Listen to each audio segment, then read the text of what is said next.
Ready? May begin. All right. For those of you who don't know, my name is Eli Cagan, and welcome to my senior TED Talk. So today I'm going to be trying to answer this question. Does the use of smartphones impact the amount of people that have been diagnosed with ADHD? To start off, I want to share with you a very common scenario. This scenario, most of you will already know, so I want you to close your eyes and envision this. I want you to close your eyes and think of your workspace. Go wherever that is that you do homework, work, etc. Whether that be a desk, bed, maybe your kitchen table, who knows? Wherever that is, I need you to go there and envision this. You're about to start a 10 to 15 minute assignment. Whether this might be a worksheet, could be rather lengthy email, but something that's not going to take a lot of time as long as you focus on it. So you sit down and you begin this assignment. So you're going and you're working pretty deliberately for the next 7 minutes. And then all of a sudden go ding, your phone goes off. It's a very familiar tone and all of you stop. You stop to look at it. You think, okay, what's this gonna hurt? 1 second, 30-second activity to check what just happened. You check your phone and you find out, oh, it's my friend Aiden, and he just sent me a video. Let me open that real quick. It's only a minute. It's Instagram. It has a time on it, right? So you open that video. It's an adorable video. Golden retriever is freaking out and rolling around with his owner because he's dressed as his favorite dog toy. So I'm sure some of you have seen this video. It's very adorable. And you're thinking, oh, wow, that was really cute. Oh, wow. I have to send him something back. So you do. You take some time. You go to your Explore feed and you look for something that's either cute, funny, or just something you would enjoy. It takes you some amount of time, you kind of lose track of it, and 10 minutes later, here you are, just sent him something, captioned it, haha, look at this, pretty funny. And you look back up in your computer screen and you realize, oh, not done with this worksheet / email or senior thesis at all. And it shouldn't have taken you that long, but now this is a 30 to 45 minute excursion. And I'm sure all of you have been in a similar situation as just described, whether it be the exact situation or not. But I want you to think about the hidden truth that's behind what just happened there. You lost your focus, your ability to maintain your attention on one thing at a time, and you went to something else. Now this has caused a disconnect in your brain.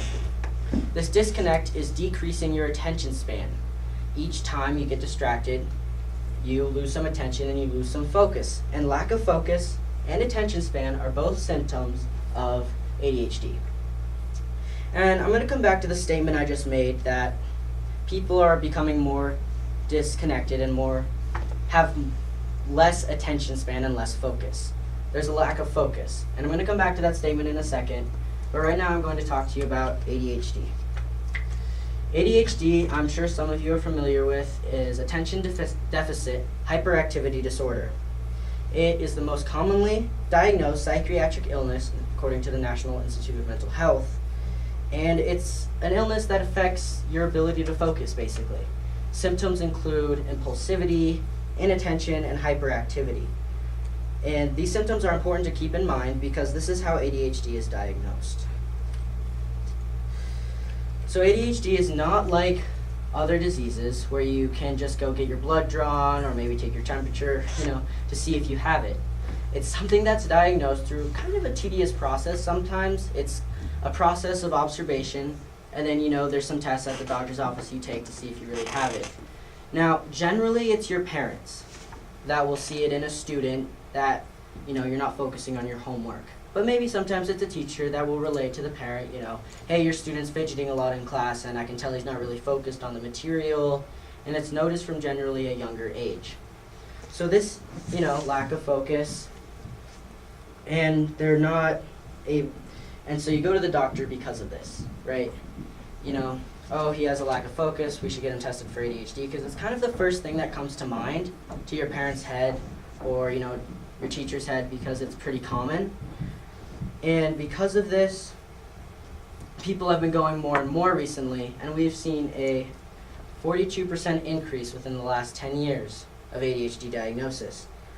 I believe this is due to because more people are noticing their kids are not focused. They have an inattention. They have an inability to pay attention and this has become more and more common, and attention span has decreased in recent years. And I'll go back to this in a second, but first I'm going to explain to you something else that has been growing along with this 42% increase of ADHD. I want to talk to you for a minute about technology. This, in recent years, and pretty much exactly the same timeline, has also grown. From about 2003, 2004 era, we've seen a spike in how many households own these items. Whether it be a laptop, tablet, MP3, smartphone, cell phone, anything technology related, we've seen an increase. These graphs show, smartphone and cell phones are kind of the ones that have gone up the most in that era. Laptops stayed generally about the same, a little bit up. Tablets, huge spike. Game consoles, MP3 players, e-readers are all not really relevant for this TED Talk, but they're on this graph kind of showing the spike. They all have gone up. For this talk though, I'm going to focus with you on what's right here, cell phones and smartphones. We have seen a huge increase in smartphone purchases. This is in $1 billion per year. So we've seen clearly, graph goes up, more money is being spent on these things. You can see below 2005 to 2015, and almost $60 billion a year is being spent on smartphones. So why does this matter? Well, because one of the things that causes inattention, which is a symptom of ADHD, is multitasking. And one of the things that most smartphones advertise is this ability to multitask. It's an ability that you have, and they claim that it's going to make you more efficient, you're going to be more productive, and you're going to get more work done because, well, you can do 2 things at a time. However, studies have shown that, this might not be a good thing. So more smartphones are coming out, more people are multitasking, but what does that mean? That means more people are becoming distracted. A study done by Microsoft has shown that in 2000, our attention span was at 12 seconds. Since then, we've seen a large decrease. Our attention span went from 12 seconds to 8 seconds. That's 1 second less than the average goldfish. So Microsoft, like most people, would wonder why. Why are people losing their attention? Well, is it just time? Is people getting older? But actually, they found that it's due to multitasking. One of the biggest common factors is multitasking. Being unable to focus at one thing at a time is not something that you're just born with. You have to train your brain to focus, right? You teach your babies, hey, focus on building these blocks, or you teach them one thing at a time. Multitasking takes away from this. It makes you want to focus on multiple things at a time. For example, you sit down to watch TV at night, the office, whatever it may be, and you have your smartphone in your pocket and your laptop, you're shopping for shoes and you're waiting for a text to come in. You're doing multiple things. You're paying attention to several different things at a time, and because of the increased tech growth, you have more things you want to be doing at one time. Now you might think, hey, this makes me more efficient. I can do my homework and watch some new episodes of The Office. This is great. This is fantastic. But actually, The Office is canceled. But it's not really, because you've seen this drop in attention span. And that's the most common symptom of ADHD. ADHD is diagnosed, like I said, through observation. And when you observe inattention, you go to the doctor to get diagnosed. So studies show that because of the smartphone growth, as seen here, people have also grown in ADHD 42%. But why does this matter? Why does anybody actually care if, your young prepubescent teen is distracted with his smartphone? It's pretty common nowadays. Everybody's got an iPhone in their pocket. So this part might sound a little corny, but just bear with me. But children are supposed to be the future, right? They're supposed to do the things that your generation couldn't do. They're supposed to solve these problems. They're supposed to be the future scientists, researchers, whether it be, maybe the president. We don't know what these kids are going to grow up to be. But a lack of productivity due to ADHD, if they don't have the attention span of the common household goldfish, what are they going to solve? They can't really solve anything. And to create a functional working society, we have to have an efficient group of kids going into the workforce. If we can't focus on problems, we're not going to be able to get through our education, we're not going to be able to focus on our careers, and there's just this long line of things that you can kind of spiral out of control with it, but I'll try to keep things a little realistic, for the sake of time. But, being able to focus on multiple things isn't good. The future, you want this bright, pretty, gleaming, shining star, but if you can't focus on, putting together a worksheet, how are you going to build a flying car? It's just not going to happen. So going back to my original statement, my original question, does this correlate? No. There has not been enough data points or research to show any definitive correlation. And this is kind of a problem, but I think that studies showing, multitasking on smartphones causes a lack of attention, and that's a pretty good factor that would lead into why it would cause ADHD, but this is still just a symptom. It's not a causation, it's not reason for alarm, and there's no real proof that it does anything, but this is, in my opinion, only due to the amount of time that we've had to study it. I, in Kyle's class, ran a correlation, a chi-square between the amount of people who were buying smartphones and the amount of people who were diagnosed with ADHD in the last 10 years. What I found was inconclusive. And this is not because the numbers didn't add up. The numbers added up to what I wanted them to. It did show there might be a correlation, but the issue was that there was just too much % chance for luck for it to be proven. And that's because there's not enough data points. I show this picture, but it did line up. There just wasn't enough of these points to actually prove anything. And I think that if I was given more time to study, 20, 30 years to study the effects of smartphones on the human brain, and maybe a degree in psychology, it would be pretty helpful in discovering a concrete set solution. But from what I found and what from studies show now, I believe that we will find that it will correlate in the future, and that it's something that we really seriously need to look out for, because otherwise we're going to have a bunch of kids running around trying to be lawyers and scientists who can't focus on their math worksheet. Thank you for your, I was pressing buttons. That was not intentional. Thank you, Eli. That was it, right? Yeah. Great. We will now open it up to questions from our panel. All right. You got one, Reed? Oh, Just no. stare. Not yet. I'm thinking, just give me a second. I got one. Okay. So Eli, what are right now the generally accepted? You're sort of looking at this new idea for what potentially could cause or contribute to ADHD. Correct. What are right now the generally accepted causes of ADHD, and to what extent are sort of environmental things like technology use or things like that thought to contribute to ADHD? So right now, most people are kind of on this agreement that it's hereditary. I did look into this a little bit, but nobody has a solid stance on where it actually comes from, because sometimes, neither of the parents have it, but the kid does. So a lot of people think environmental factors such as smoking might cause it. It could be hereditary. There's just not enough research on what actually causes this, and it's really hard for them to tell. So this is another theory. They used to think it was a lack of discipline within families, right? Your child isn't disciplined enough, that's why he's fidgeting during class. We have since disproved this theory, however, and it is a psychiatrically diagnosed mental illness. But as far as where it comes from, nobody is 100%. Most believe that it's hereditary, however.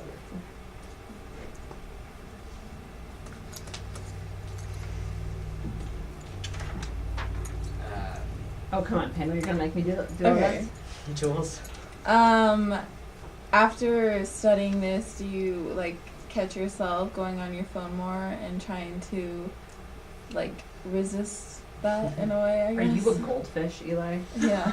I'm a goldfish. My dad notices it, my mom notices it. I am one of the worst when it comes to smartphones, in my family at least. I check it every 10 seconds just to go on Instagram. But since researching, I've become more aware of what I'm doing each time that I do it, and I've become more aware of what the problems might lie within me, doing this. So I've definitely started using it less, right? Now when I'm doing homework, I generally now tend to put my smartphone away in a different room or just turn it off altogether.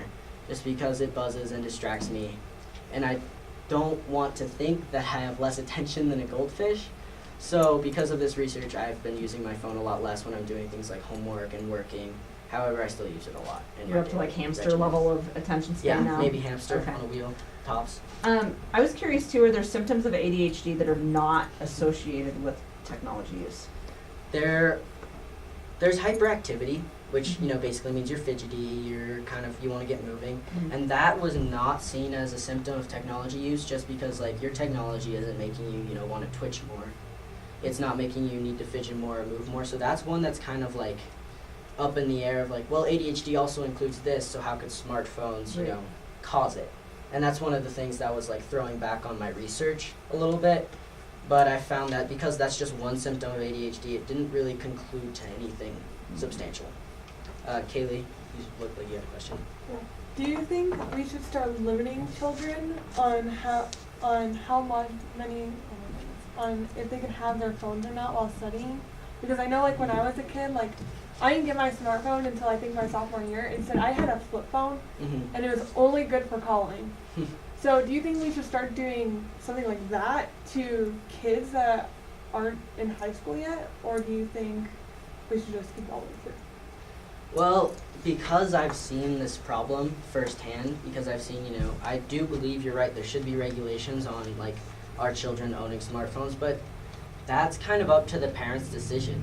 It's not really up to me, so that makes it hard to like moderate what I'm telling other people to do.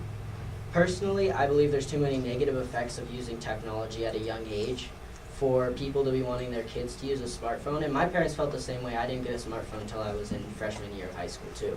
So, and I think that definitely helped me. However, it does get worse without time. So I think the monitoring part comes more in hand when you're watching your kids study or doing something that requires their 100% of their focus. Brendan. Okay, so living in a world now where like younger children are definitely or a larger population of younger children have smartphones. You said that you assume or are thinking that with more research your this claim will correlate. Do you think I'm just kind of confused because do you really think that smartphones play a big role in it? Because I was diagnosed with ADHD way before I had a smartphone. Right. It's fingerboard and that was it. But and I'm just not sure because I don't really think I definitely still use my fingerboard more than I use my smartphone in class. So I mean just is technology the biggest factor or is it actually inheriting it from your parents or not inheriting it? I don't know. I think smartphones are a big factor because there were kids like you before, you had smartphones, you got diagnosed with ADHD, but because of this 42% increase in the growth of ADHD and the rise of how many people are diagnosed with it, along next to the same growth of technology, pretty much the same timeline, I think there's definitely going to be a correlation there. I think it might not always 100% have to do with technology use, but because those were so closely, both going up at the same time, I just think it's too close to say it's not smartphones, or it's not mostly smartphones. At Makes least. sense. And so you're saying that the smartphones account for the increase in ADHD diagnoses, Right. Or not a big necessarily all of the ADHD diagnoses? Yes, exactly. Okay. Reed? So something similar to Brendan's question. Have you looked into any other, I don't know how to say it. I forgot. Sort of what is it called when the action you're doing kind of causes ADHD or whatever? The factor? Yeah. Environmental factors? I don't know. Either way, have you looked into any other? I just Causes? totally lost it. Yeah, I totally lost it. I'm sorry. Alright, that's alright. Jules. You might not have looked into this, but if you did, you said that it went up, the diagnosis of ADHD went up 42%. Correct.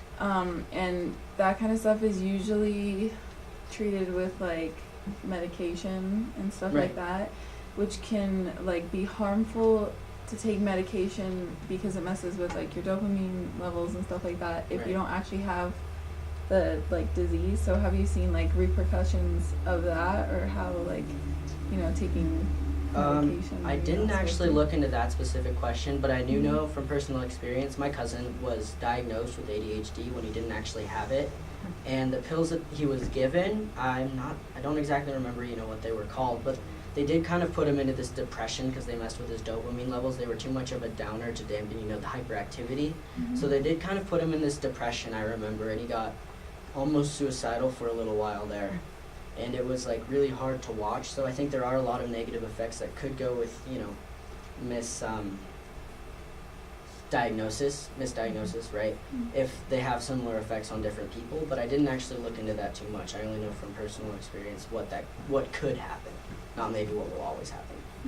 All right, that's all the time we got. Step on outside, Eli. Thank Good you very night. much.